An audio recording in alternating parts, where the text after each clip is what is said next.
Madam महिलाओं में कुछ सवाल है कि वो बैंक पासबुक को लेकर सवाल है कि बैंक पासबुक देना है कि चेक बुक देना है और क्या क्या डिटेल जरूरी होते हैं उसमें। पहली तो एक ये गलती थी कि हमको देखने को मिल रही है कि वो जनरली जब हम बैंक अकाउंट की फोटोकॉपी दे रही है तो उस फोटोकॉपी पे वो ओवरलैप कर दे रही है। मतलब जो बैंक का आईएफएससी कोड है, हाँ, वो छेड़खानी कर रही है। वो आधार कार्ड सबमिट करें क्योंकि सामान्यतः बीपीएल का तो राशन कार्ड मैंडेटरी अपना रहता है, बट एपीएल वाले लोग राशन कार्ड नहीं बनाते। कई एपीएल की महिलाएं भी इस योजना के लिए पात्र हैं। एक सवाल और मैडम, कई लोग जो है अपने टैक्स की बातें छुपा रहे हैं। ये भी सब खबर आ रही है कि जो टैक्स पेयर है उन्होंने भी फॉर्म भर दिया है, तो उसी को कैसे पकड़ेंगे आप लोग? जो महिलाएं शादीशुदा हैं, हमें उनके पति का नाम चाहिए। विधवा है या परित्यक्ता है या तलाकशुदा है, तो विधवा और में तो पति को ये मृत्यु प्रमाण पत्र होता है, और तलाकशुदा और परित्यक्ता में ये होता है कि कोर्ट का आदेश। हाँ, कोर्ट का आदेश होता है या तो वार्ड के सरपंच वगैरह का आदेश होता है, तो हम लोग उसको मान्य करते हैं। नमस्कार, जय जोहार, जय छत्तीसगढ़। छत्तीसगढ़ की सबसे ट्रेंडिंग टॉपिक अगर है वो तो है महतारी वंदन योजना, जिसके लिए फॉर्म धड़ाधड़ भरवाए जा रहे हैं। प्रदेश भर में लाखों महिलाएं जो हैं फॉर्म भर चुकी हैं, और छत्तीसगढ़ दुर्ग जिले में अगर बात करें हमारे दुर्ग जिले की, तो 2,42,000 महिलाएं जो है फॉर्म भर चुकी है। सभी निगमों में आवेदन लिए जा रहे हैं, आंगनबाड़ी केंद्रों में आवेदन लिए जा रहे हैं। हमारे साथ प्रीति सिंह मैडम है जो इस योजना की भिलाई में नोडल है। मैडम, फॉर्म कैसे चल रहा है? फॉर्म प्रोसेस बहुत अच्छा चल रहा है और भिलाई निगम में बहुत अच्छे से इसका फॉर्म भरा जा रहा है। भिलाई निगम के 5 जोनों ऑफिस में और मुख्य कार्यालय में भी हम इसके आवेदन ले रहे हैं, और अभी किसी प्रकार की कोई शिकायत नहीं आई है। बिल्कुल, प्रक्रिया बहुत अच्छी स्मूथली चल रहा है। महिलाएं कोऑपरेट कर रही हैं? हाँ, महिलाएं बहुत अच्छे से कोऑपरेट कर रही हैं, जैसा बोला जा रहा है वैसे वो कर रही हैं। जी मैडम, महिलाओं में कुछ सवाल है कि वो बैंक पासबुक को लेकर सवाल है कि बैंक पासबुक देना है कि चेक बुक देना है और क्या क्या डिटेल जरूरी होते हैं उसमें। देखिए, जिनकी चेक बुक है वो दे दें, ब्लैंक चेक बुक को क्रॉस करके दे दें, क्योंकि हमको सिर्फ अकाउंट नंबर चाहिए और बैंक का नाम और आईएफएससी कोड। अगर आईएफएससी कोड गलत होगा तो जो 8 तारीख को जो ट्रांजैक्शन होना है वो उनके खाते में ट्रांजैक्शन नहीं हो पाएगा, जिससे अनावश्यक महिलाओं में निराशा हाथ लगेगी कि हमारे खाते में पैसा नहीं आया है। तो ये बैंक पासबुक देती है तो भी कोई दिक्कत नहीं है, अगर वो क्रॉस करके चेकबुक की कॉपी देती है फाड़ के तो भी कोई इशू नहीं। यानी कि आईएफएससी कोड एकदम मेंशन होना चाहिए प्रॉपर रूप से। आईएफएससी कोड मेंशन होना चाहिए। जी बिल्कुल। बाकी चेक बुक दे सकते हैं, बैंक पासबुक दे सकते हैं, इसमें कहीं कोई दिक्कत नहीं है। बाकी जो फॉर्मेलिटीज आ रही हैं, आपके पास फॉर्म आ रहे हैं, उसमें किस तरह की त्रुटियां देखने को मिल रही है? मतलब महिलाएं क्या गलती कर पा रही हैं? पहली तो एक ये गलती थी कि हमको देखने को मिल रही है कि वो जनरली जब हम बैंक अकाउंट की फोटोकॉपी दे रही है तो उस फोटोकॉपी पे वो ओवरलैप कर दे रही है। मतलब जो बैंक का आईएफएससी कोड है, हाँ, वो छेड़खानी कर रही है। तो हमारा महिलाओं से निवेदन है कि आईएफएससी कोड में किसी प्रकार की छेड़खानी न करे। बैंक का जो अकाउंट नंबर है जो बैंक ने मेंशन किया है उसी को रहने दे, और उनके जो जरूरी दस्तावेज हैं, पैन कार्ड है, आधार कार्ड है या राशन कार्ड है, उसमें किसी प्रकार की छेड़खानी ना करे तो बेहतर होगा, जिससे उनको आसानी से, हमको भी फॉर्म अपलोडिंग में दिक्कत नहीं होगी और उनके भी राशि में, उनके भी खाते में राशि चली जाएगी। कई महिलाएं मैडम सवाल कर रही थी कि जिनके पास राशन कार्ड नहीं है, हाँ, वो क्या फॉर्म सबमिट कर सकते हैं? वो आधार कार्ड सबमिट करें, क्योंकि सामान्यतः बीपीएल का तो राशन कार्ड मैंडेटरी अपना रहता है, बट एपीएल वाले लोग राशन कार्ड नहीं बनाते। कई एपीएल की महिलाएं भी इस योजना के लिए पात्र हैं। तो उसमें यह है कि आधार कार्ड से हमारा बस ये तात्पर्य है कि जो महिलाएं शादीशुदा हैं, हमें उनके पति का नाम चाहिए। विधवा है या परित्यक्ता है या तलाकशुदा है, तो विधवा और में तो पति को ये मृत्यु प्रमाण पत्र होता है, और तलाकशुदा और परित्यक्ता में ये होता है कि कोर्ट का आदेश। हाँ, कोर्ट का आदेश होता है या तो वार्ड के सरपंच वगैरह का आदेश होता है, तो हम लोग उसको मान्य करते हैं। परित्यक्ता के लिए तो जो समाज के प्रमुख होते हैं उनके ही साइन को हम लोग मान्य कर देते हैं। पेंशनधारी महिलाओं के मैडम सवाल आ रहा है कि जो पेंशन की जो राशि, जैसे कि 1000 रुपये, जो 300 रुपया, 500, अलग अलग जो राशि है, हाँ, ये राशि उसी अकाउंट में आएंगे या फिर कितना आएगा पैसा? ये सवाल है। ये राशि उसी अकाउंट में आएंगी, और जैसे किसी महिलाओं को जो 60 वर्ष की सीमा तक हम 500 रुपये देते हैं, तो उसको अंतर की राशि 500 रुपये और बढ़ के मिलेगी 1000 रुपये। और जो महिलाएं 80 वर्ष से हैं उनको 650 रुपये पर मंथ आता है, तो वो 350 उसको अंतर की राशि दी जाएगी। कुल मिला के हमें 1000 रुपये देना है, तो वो राशि दी जाएगी। ग्राहक को 1000 रुपये देना है, जोड़ के देना है, जोड़ के देना है। बस ये चीज़ उसमें रहेगा कि उनको जो हम दे रहे हैं उसमें अकाउंट में हमको डीबीटी करने के लिए दिक्कत नहीं होगी।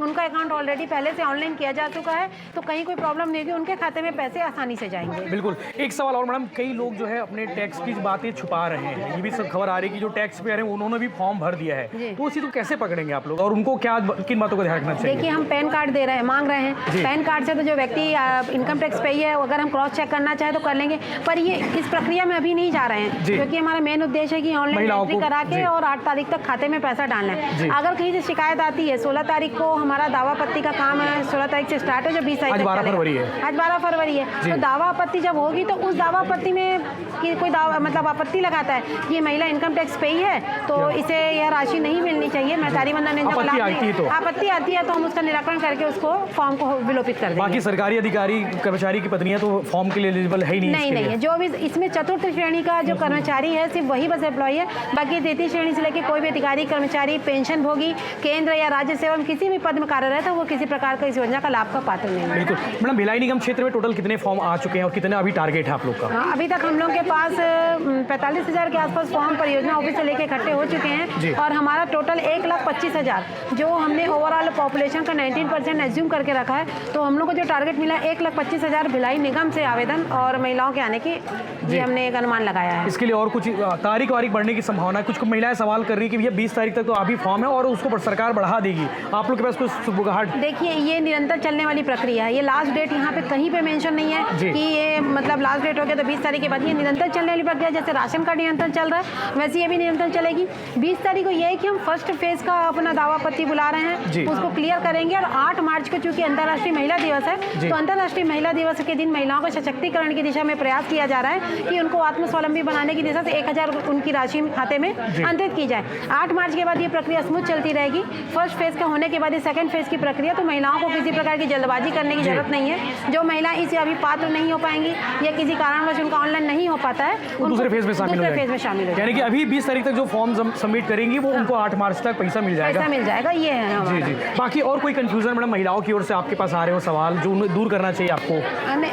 विवाह प्रमाण पत्र का आपने दूर कर ही दिया है कि उसका पार्षद ये चीज़ एक कंफ्यूजन ये जैसे आ रही है कि इससे कई महिलाएं 21 वर्ष से पूर्व गाँव में या हमारा ग्रामीण परिवेश में शादी हो जाती है। तो योजना की जो पहली गाइडलाइन है वो यही बोलती है कि महिला की मिनिमम आयु 21 वर्ष होनी चाहिए और विवाहित होनी चाहिए। बट अगर वो 21 वर्ष की आयु पूर्ण नहीं की और विवाहित हो गई तो इस योजना की पात्र नहीं है। पर अगर 2 वर्ष बाद वो 21 वर्ष की पात्र हो जाती है तो एक दूसरा और केरिस आया था कि हो सकता है किसी महिला की शादी 2019 में हुई हो, उस समय उसकी आयु 19 वर्ष रही हो, पर आज 4 साल हो रहा है 2019 को, तो वो उसका जो आपका कहना चाहिए विवाह पंजीयन 2019 का था, तो हम 2019 से लेकर 5 साल की अवधि मानेंगे तो आज की डेट में वो महिला 23 साल की होती है, तो वह इस योजना के लिए पात्र है। ये भी एक कंफ्यूजन था वो हम क्लियर कर रहे हैं कि फॉर्म भरते समय उसकी डेट 21 वर्ष होनी चाहिए। भले शादी के सर्टिफिकेट 18 का हो, 17 का हो, पर आज की डेट में वो 21 वर्ष की होनी चाहिए, भले शादी उससे 4 साल पहले की हो। बिल्कुल मैडम। बाकी विवाह प्रमाण पत्र की जो वो है बनाने का दौर शुरू हो गया होगा और ज़्यादा भीड़ आ गई होगी?